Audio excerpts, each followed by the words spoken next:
Mais uma vez, paz seja convosco. Glorificamos ao Senhor porque a gente teve o primeiro período em que eu falei sobre a bênção sacerdotal. Se você não estava aqui, você não vai saber. Eu sumo na parede. Foi só a cabeça. Ai, como vai ficar no vídeo? Boa pergunta, hein? A gente vai descobrir. Estamos nesse segundo período tratando sem a santidade sem a qual ninguém verá o Senhor. Eu estava fazendo uma breve revisão hoje pela manhã. Paulada. Paulada. Nós, na semana passada, nós falamos bem pouco no sentido de extensão, mas nós fomos bem profundos. E nós lemos Lucas 14, 28, falando que se uma pessoa ela vai construir qualquer coisa, a primeira coisa que ela tem que fazer é ver se ela consegue pagar. Não é que nem os crentes de hoje que falam assim, Deus me deu uma benção. O que foi, irmão? Deus me deu um carro. Você pagou à vista? Não, 72 parcelas. 6 anos pagando. Aí quando dá a terceira parcela, não consegue mais pagar. Aí ele vai lá e fala assim, ó, o diabo me tirou. Retaliação do diabo. Sendo que ele não fez as contas das coisas dele. Nós temos que fazer o nosso cálculo, sempre entendendo que tudo que nós falamos, nós temos que falar entendendo que Deus ele é soberano e Ele está sobre todas as coisas. Nós fazemos os cálculos, fazemos os planos, mas é Ele que determina. Tem dias em que eu pego a oferta e o dízimo do domingo e tem a R$22. Eu vou para o quartinho e eu choro. E aí Deus fala, quem provê sou eu. Tá? A gente tem que fazer os planos, entendeu? Mas quem rege e governa é o Senhor. E nós começamos a falar sobre esse preço em que nós, quando vamos fazer, algumas pessoas, né? Quando vão fazer alguma coisa, ver se pode ou não fazer. Não é todas, tá? Mas o certo é você fazer a conta se você pode ou se dá para fazer ou não. Na área espiritual, a situação complica, porque nós estamos falando de vida eterna. E nós finalizamos a aula da semana passada fazendo 3 perguntas. Quanto custa ser um crente verdadeiro? Será que é fácil? Será que é tranquilo? Por que é tão importante calcular esse preço? Por que a gente tem que calcular? Para que a gente não possa, no meio do caminho, mudar de ideia. Se Deus assim permitir, amanhã nós vamos estar viajando, vamos para São Paulo, passar lá uns 15 dias. E aí, eu estou olhando o tanque do carro e eu tenho que ver se tem gasolina. Porque se não chega no meio do negócio, para. Tá? Quando se fala da área espiritual, é a mesma coisa. Será que você tem gás para você continuar tocando? Né? Tocando o barco até o final da sua vida espiritual? E como nós devemos calcular? São 3 perguntas que nós vamos trabalhar. Quanto custa? Por que é importante? E como calcular esse preço? Estamos vivendo dias estranhos. Os acontecimentos, eles acontecem muito rápido. Tudo acontece muito rápido. A gente parece que tinha começado agora, dominical de janeiro de 2017, já acabou 2017. A nossa vida passa muito rápido. Nunca sabemos o que nos reserva no dia seguinte. Você não sabe o que vai acontecer. E quando você trata do preço espiritual em relação à salvação, isso é uma coisa que urge, que é importante, porque nós não sabemos se hoje nós vamos estar vivos. Não, pastor, eu estou saudável, eu faço crossfit, eu faço musculação, ginástica. Como saber se a gente está vivo ou não? Não dá. Muito menos ainda sabemos o que vai acontecer no ano de 2018. Você sabe se você vai estar onde você está, morando, trabalhando, vivendo, vivo, não vivo? Se você não sabe em relação a amanhã, como é que você pode querer pensar no ano que vem? Vivemos em uma época de intensa profissão religiosa. As pessoas elas têm se movimentado dentro da área religiosa. Cada vez mais a população evangélica no Brasil cresce. Não faz diferença nenhuma, mas cresce. Muitos cristãos professos, ou seja, da boca para fora, o que você é? Faz o censo. Eu sou evangélico. Você é evangélico? E aí se passar para uma segunda pergunta, você congrega onde? Não, eu não congrego. Eu aceitei Jesus, fui batizado, ia para a igreja com a minha mãe, com meu pai, entendeu? Mas agora eu não vou mais. Mas você é o quê? Não, eu sou evangélico. É nada. Sou católico. É mesmo? Você vai na missa? Não. Mas então você é o quê? Eu sou um católico não praticante. É nada. Muitos cristãos professos por toda parte estão exprimindo o desejo de gozarem de maior santidade e de um mais elevado grau de vida espiritual, e essa época de Natal é uma época que prevalece muito isso. As pessoas todas ficam amorosas, não é mesmo? Todo mundo fica cheio de amor. Eu amo. Vamos cantar junto. As famílias se reúnem. Você não suporta o outro, mas eu estou junto com você. Quando é janeiro, não, agora eu não quero ver mais sua cara. Eu não ligo para você, eu não falo nada. E com o cristianismo é a mesma coisa. Muitas pessoas, quando vem, por exemplo, essa notícia aí de Israel, que mudou a capital, as pessoas elas começam a falar assim, não, agora Cristo está voltando, então eu preciso me acertar. Será que essa profissão ela é verdadeira? Muitos cristãos professos por toda parte estão exprimindo o desejo de gozar em uma maior santidade. Qual é o seu plano para 2018? A paz. Aí eu uso uma camiseta escrito paz, uma camiseta escrito fé, e parece que você mudou alguma coisa, não mudou é nada. No entanto, nada é mais comum do que ver as pessoas receberem a palavra de Deus com satisfação, para então, depois de algum tempo, retornar para o mundo, retornar para os seus pecados. Estava falando com a titia no intervalo, como a gente vê pessoas entrando na igreja, saindo da igreja, pessoas que chegam com aquela fé, daqui a pouco a pessoa abandona, não está com mais nada. Cadê aquele amor? Cadê aquele fervor?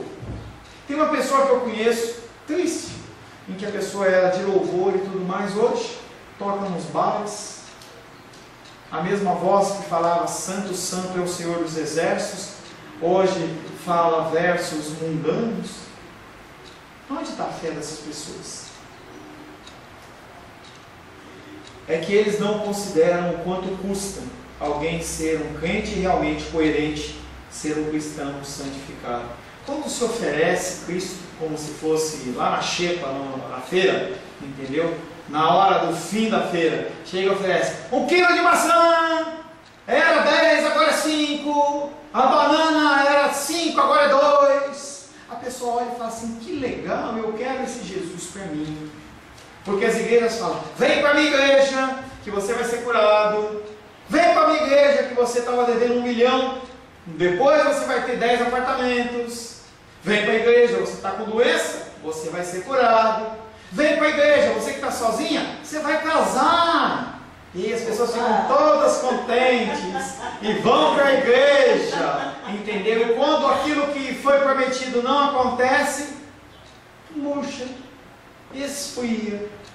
As pessoas elas não calculam quanto custa ser um crente verdadeiro, quanto realmente custa ser um cristão santificado. E aí elas falam, em nome de Jesus. Jesus não é uma fórmula mágica, como aqueles mágicos, quando vai tirar o coelho da cartola, ele passa a mão assim e fala, sim salabim, abracadabra.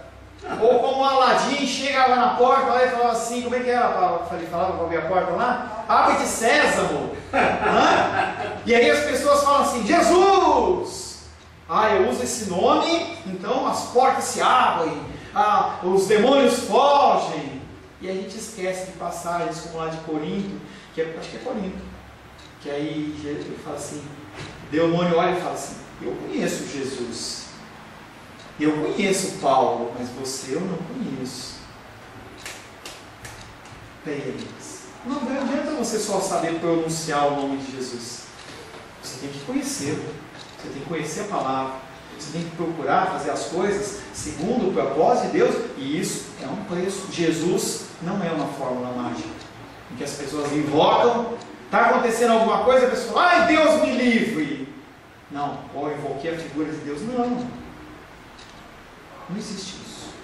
Por certo, estamos em uma época que deveríamos sentar com maior frequência, a fim de calcular o preço e considerar o estado das nossas almas. Quantas vezes nós temos parado na nossa vida, todo dia, porque todo dia você come, todo dia você faz xixi, todo dia você bebe líquido, você faz cocô, você dorme. Todo dia você também deveria parar para ver como foi o meu dia segundo as Escrituras. Será que eu procedi correto? Será que eu procedi de uma maneira errada? Senhor, me perdoa, me ajuda a me converter nessa área, nesse aspecto. Isso chama-se calcular o preço da nossa salvação. Ver como está o estado da nossa alma. Quando nós estamos doentes, muito com frequência nós vamos no médico, o médico fala assim, olha, você precisa fazer um exame e tal, depois você me traz o retorno, e você vai e leva o retorno, porque você precisa de uma opinião avalizada de um profissional para dizer como está o teu coração, teu fígado, tua tireoide, sei lá o que quer que seja. Na espiritual é a mesma coisa. É importante pensar no que estamos prestes a fazer, não só no que você fez, mas também no que você vai fazer. Senhor, eu vou fazer isso. É da tua vontade? Não é da tua vontade? Faço agora? Faço amanhã? Não faço? Entro nessa luta ou não entro nessa luta? Falo de Jesus para essa pessoa nessa situação ou eu espero um momento propício? São todas decisões que nós precisamos colocar nos pés do Senhor. E eu brinco com as pessoas, é como se você estivesse jogando ping-pong com Deus. Você pega a bolinha, ping, e você joga a bola lá na quadra de Deus. Quem tem que responder é Ele, porque nós não temos condição de fazer aquilo que Deus estava falando. Você não merece, você não sabe como agir. Você precisa da orientação dele. E nós vamos a Deus e falamos assim, Deus me orienta. Claro que você tem que esperar o tempo de Deus falar. Não é falar assim, Deus me orienta, estou fazendo. Não é assim. Se desejamos ser crentes verdadeiramente santos, isso é um bom sinal. Podemos agradecer a Deus por haver Ele insuflado o nosso desejo em nossos corações. Insuflado de soufflé mesmo, de bolo. Ele que insere no meu coração, no teu coração, o desejo de realmente buscar essa santificação e essa mudança e transformação. Porque nós, por nós mesmos, nós queremos a moleza. Nós queremos a tranquilidade. A despeito disso, o preço deveria ser por nós calculado. Não há dúvida que a vida eterna será agradável. Você tem dúvida que a vida eterna vai ser uma bênção? Sem dor, sem enfermidade, sem problema de voz, sem problema de tomar medicamento. As pessoas elas não vão ser más. Você vai poder confiar nas pessoas. Vai ser maravilhoso. Isso não tem que discutir esse tipo de coisa. Porém, é insensatez fechar os nossos olhos para o fato de que o caminho de Cristo, ele é estreito. É uma porta estreita. Não é larga, em que você passa com os braços abertos. Você passa encolhidinho. Porque só passa você. E você tem que medir as suas coisas. Se você está comendo demais, espiritualmente errado, você vai engordando, você não vai passar na porta. Se você acredita em coisas que não estão na palavra de Deus, quando você for tentar passar na porta, é que nem quando a gente engole aquele espinho, ele desce rasgado aqui. Mas no caso dessa porta de Cristo, não vai passar. Eu quero entrar, tento de lado, tento de frente, não entro, porque você não está conforme a cruz de Cristo. O caminho é estreito e a cruz, ela vem sempre antes da coroa. Jesus Cristo morreu na cruz. Você vai ter que morrer na cruz. Não é numa cruz física, nós não moramos num país em que há perseguição religiosa, então provavelmente você não vai ser morto decorrente da sua fé. Provavelmente. Tá?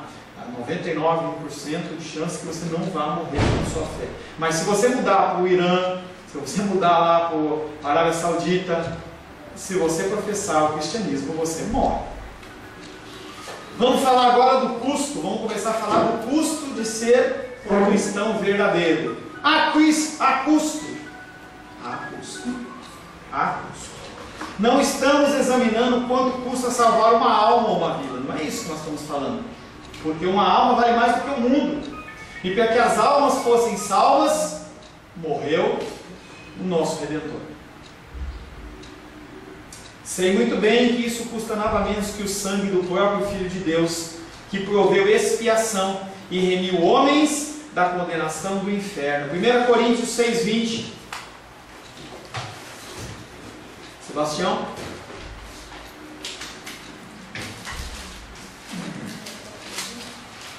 Primeira Coríntios, capítulo 6, verso 20. Porque foste comprados por preço. Agora, pois, glorificai a Deus no vosso corpo. Qual preço? Sangue do Cordeiro. 1 Timóteo, capítulo 2, versos 5 e 6.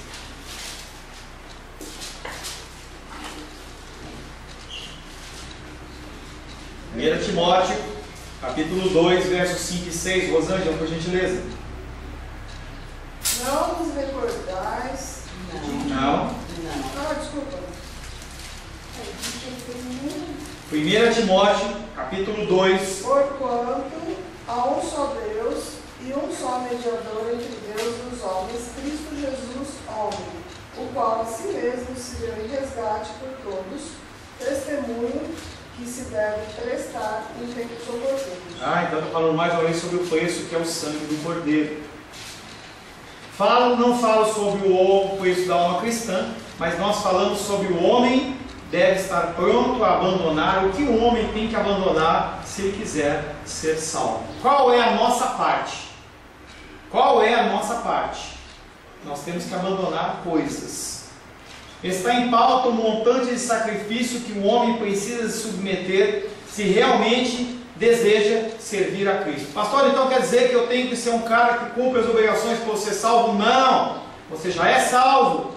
Você faz aquilo como consequência. Porque Deus te salvou, você abandona isso, você deixa de fazer aquilo, você passa a fazer aquilo outro. São consequências e não causas. Custa pouco alguém manter a aparência de um cristão, sim ou não? Se é um homem, ele usar uma blusa social, nem ver Von Cláudio, bonitona aí, calça social, sapato, olha para ele e fala assim, ele é crente. É fácil ser cristão só assim, não é? A pessoa pega uma igreja tradicional, a mulher usa só vestido, usa o coque, entendeu? Cabelinho ali, muito fácil. É muito fácil você deixar a sua Bíblia aberta no Salmo 23, no Salmo 91, na tua casa, e a pessoa olhar e falar assim, nossa, ele é um cristão. Ou você andar com a Bíblia no painel do teu carro, e a pessoa olhar e falar assim, nossa, é carro de crente. Isso é muito fácil. São todas coisas exteriores. Isso não faz nada de diferença. Não faz nada de diferença. É muito fácil você ir para a igreja no domingo, ou participar de cultos durante a semana. É muito fácil. Tudo isso é trabalho fácil e barato e não requer nenhum tipo de negação ou auto-sacrifício, a não ser, por exemplo, de manhã você acordar para vir para o dominical. Fora isso, não é sacrifício. Entendeu? Você vir num culto de domingo à noite, não fazendo nada, o que tem para fazer de domingo à noite? No começo da noite, está passando Faustão? Passando, não sei o que, Hulk, futebol. Se você não for um aficionado nisso, você vai ficar em casa. É fácil você vir para a igreja. Tudo isso é um trabalho fácil. Se isso é o cristianismo que salva e nos conduzirá quando morreremos para a vida eterna, então a gente tem que mudar o versículo e falar, em vez de estreita é a porta, tem que falar, largue a porta, eu passo do jeito que eu quero. E é o conceito das igrejas na sua maioria. Deus me conhece, Deus me aceita, e eu posso fazer o que eu quero. Gente, eu tenho cada aconselhamento que eu pego de pessoas que são crentes, e o cara é adúltero, o cara tem problema sexual, o cara é homossexual. Não, eu sou crente. É nada. Se está em processo de tratamento, é outra coisa. Mas a grande maioria que começa o aconselhamento, eles não querem mudar. Eles querem que seja apresentada uma fórmula mágica. Olha, eu vou fazer mando você rezar 10 Pai Nosso aí, e eu faço uma mãozinha assim, unge a sua cabeça com óleo, você está liberado. É isso que as pessoas querem. Mas quando você começa a falar do pecado da pessoa, começa a falar do comportamento dela, do jeito de agir, de falar, não quero isso para mim não. Eu quero o que é fácil. As pessoas não querem. Mateus capítulo 7, versos 13 e 14. Edilene, por gentileza. Mateus capítulo 7, versos 13 e 14. Fala sobre a porta, o tamanho dessa porta. Entrai pela porta estreita, larga é a porta, e espaçoso o caminho que conduz para a perdição, e são muitos os que entram por ela. Porque estreita é a porta, e apertado o caminho que conduz para a vida, e são poucos os que acertam com ela. Exatamente. Você começa a caminhar nesse caminho cristão e você começa a perceber que você tem que abrir mão de coisas. E a porta, ela, se você esbarra nela de alguma forma, ela te corta, porque só pode entrar a pessoa conformada. Então aquilo que não é conforme, ela barra. E a pessoa quer entrar, não, eu quero fazer, não dá para entrar, eu não quero, então não quero. A porta ela é estreita. A conversão não se assemelha a colocar um homem em uma poltrona e as pessoas acham que é isso. Vem para Jesus que acabou a luta. Você sentou na poltroninha ali, coloca os pés para cima e Jesus Cristo, Ele vem com uma bandejinha de salgadinho, com o suquinho que você quer, o refrigerante que você quer, e a partir de agora é só alegria. Refrigerante Jesus. Ele vai levar umas refrigerantes lá, né? A conversão não se assemelha a colocar um homem em uma poltrona, levando-o assim em conforto para o céu. Não foi assim com Cristo e não é com você. Salmos 23 vem falando da ação do bom pastor. E ele realmente nos leva a campos verdejantes e a águas tranquilas. Mesmo que a gente ande no vale da sombra da morte, ele está com a gente. Mas nada disso diz sobre tranquilidade. Fala o quê? Que você vai estar no meio da luta e dificuldade e Ele nos dá o refrigério. Quando a luta estiver ferrenha, Ele nos dá a saída, Ele nos dá o reforço, Ele nos dá o refrigério. Examinemos uma por uma as coisas que a sua religião cristã haverá de custar, e agora a coisa vai começar a pegar.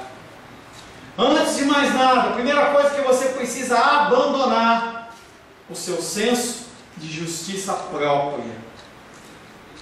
A sua justiça própria, você tem que abandonar isso.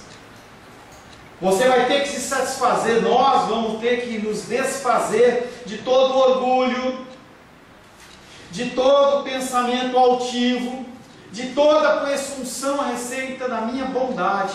Eu sou bom. As coisas que eu faço é porque eu sou bom. Eu faço tudo para a glória de Deus. Eu faço tudo para glorificar o nome do Senhor. O nosso coração, ele é pecaminoso. Ele é mau. Nós temos que sempre nos apresentar perante Deus como um publicano.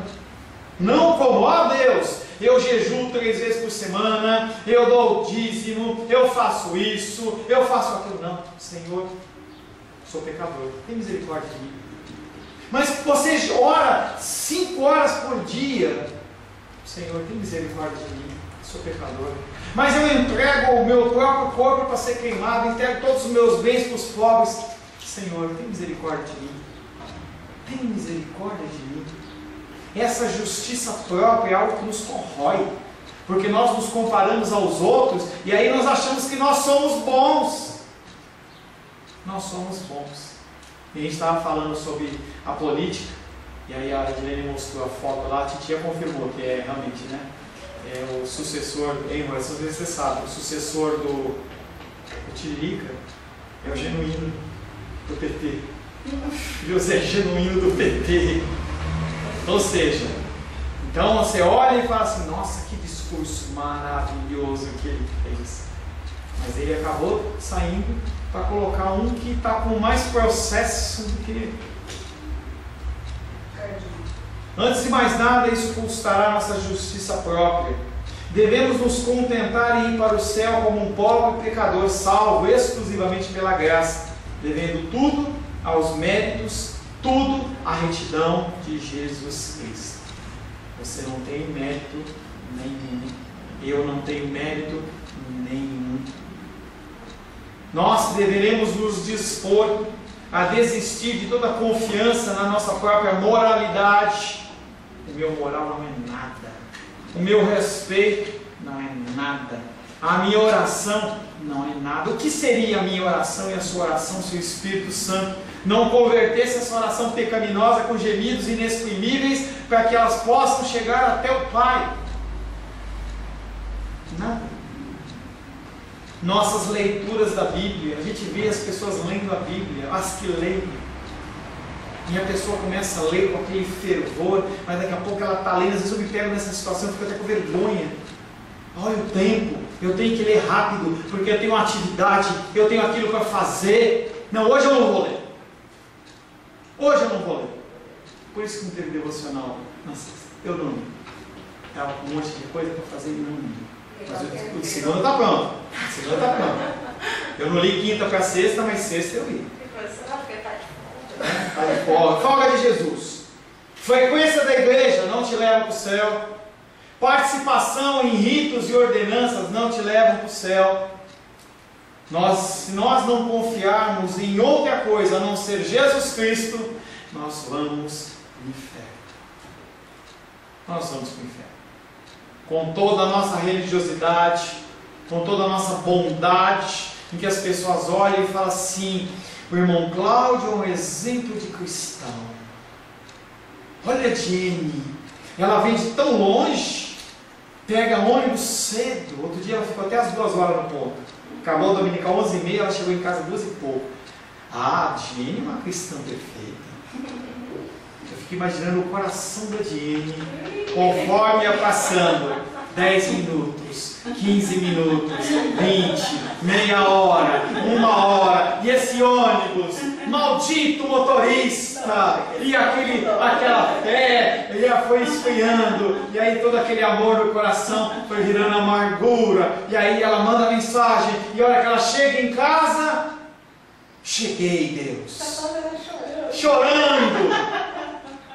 Mas agora eu paguei a minha entrada para o céu pelo meu sacrifício. Isso não é nada. Isso não é nada. Se nós não colocarmos a nossa confiança em Cristo, nós estamos perdidos. Isso para algumas pessoas pode ser muito difícil. Para um homem ser um verdadeiro crente, primeiramente ele precisa desistir da justiça própria. Todo o seu conhecimento, todo o suporte que você tem que estar disposto a abrir mão de tudo. Pedir perdão quando você está certo. Mas eu estou certo, eu tenho direito. Direito de nada. Quem tinha mais direito do que Cristo? E ele abriu mão de tudo aquilo para que eu e você fôssemos salvos. O padrão é sempre Cristo. Um segundo. O homem terá de desistir dos seus pecados. Doeu. Tem até a musiquinha que fala, né? Ai, doeu, ai. Doeu, ai, ai, ai. Imagina você ter que abrir mão dos seus gostos, que são fora da palavra. Imagina. Não vem falar que você conseguiu, não, porque você não conseguiu, não. Tem aquele monte de pecadinho guardadinho lá na gaveta. Porque o exterior é legal. Você está aqui na igreja, tal, mas a hora que você sai daqui, quando eu saio daqui, que coisa. O homem deverá estar disposto a abandonar cada hábito, cada prática errada aos olhos de Deus. Não é aos olhos do pastor, não é aos olhos da sociedade. Estava vendo uma manchete de uma revista, nem alguém, nada. Agora é a hora dos transexuais. Aí o cara chega e fala: eu sou cristão. E o cristianismo fala: você não pode ser isso. Você tem que deixar. Terá de voltar o rosto contra tais práticas, lutando contra elas, rompendo com elas, crucificando-se para elas e esforçando-se para mantê-las sob o seu controle, sem se importar o que o mundo ao seu redor possa pensar ou dizer ao seu respeito. Nessa sociedade que tudo pode, tudo é liberado, você tem que dizer: não, não faço, não pode, não quero. E as pessoas vão falar para você assim: não te quero no meu meio, você é muito, muito radical. Isso é uma coisa que nós já falamos, em que não poderá haver tréguas com qualquer pecado especial que nós amemos. Nós teremos de considerar todos os pecados como nossos inimigos mortais, odiando cada caminho de iniquidade. Quando você identificar um pecado na sua vida, você tem que odiar ele. Mas o que a gente faz é vem cá, pecadinho lindo, coisa fofa, chuchu. O cara mostra-se muito sério, e aí a hora que ele está na frente do computador, ele vai lá ver foto pornográfica, ninguém está vendo. Não, mas eu faço obras sociais. Não poderá haver tréguas contra qualquer pecado que ele ame. Deverá considerar todos os pecados como seus inimigos mortais, sem importar se pequenos, grandes, públicos ou secretos. Ele terá de renunciar terminantemente a todos os seus pecados. Talvez esses pecados sejam uma luta diária, todo dia, e você passe com ele 10 anos, 5, 10, 15, talvez a vida inteira, mas a luta contra o seu pecado, ela tem que existir. Talvez você não consiga abandonar esse pecado, mas você vai ter que lutar contra ele. Você tem que lutar contra ele. Deus tem que olhar em você uma disposição que você está lutando contra aquilo. Tem uma pessoa que eu aconselho, crente, eu reconheço nele crente, e o cara é adúltero. E o cara luta contra aquilo. Tem todo um histórico que não é motivação, é desculpa, em que ele foi colocado para prostituição, foi abusado, e hoje ele luta com isso. E aí a hora que vê, ele liga para mim e fala: pastor, você me atende hoje? Atende. Caí de novo, pastor. Não consegui. E aí eu começo a conversar com ele, ele chega chorando, arrependido, não é sem vergonha. Ele está lutando contra aquilo, ele não consegue vencer. Eu vejo na cara dele que ele está. Tem uns que vêm com cara de sem vergonha, eu dou paulada. Mas o cara vem, eu não deixo de dar paulada, mas eu sei que o cara está querendo mudar. Me ajuda, pastor, como é que eu faço? Aí corta o WhatsApp, e o cara entrega o celular, não usa mais o celular, corta, sai da internet, porque é um canal, muda o telefone, o cara luta contra aquilo. A nossa luta, ela tem que existir. Nos cumpre manter uma guerra perpétua contra os nossos pecados. E nós vamos finalizar lendo só um texto de Ezequiel, capítulo 18, verso 31. Nós não vamos trabalhá-lo. No próximo encontro nosso, nós vamos reiniciar esse tema de desistir pecados. Mas eu vou deixar só um versículo de Ezequiel 18, 31 para a gente refletir. E eu vou ler. Ezequiel 18, 31. Por ordenança de Deus, através do profeta Ezequiel, naquele contexto para o povo das tribos de Judá antes do cativeiro babilônico, e também para nós nos dias de hoje. Ezequiel 18, 31.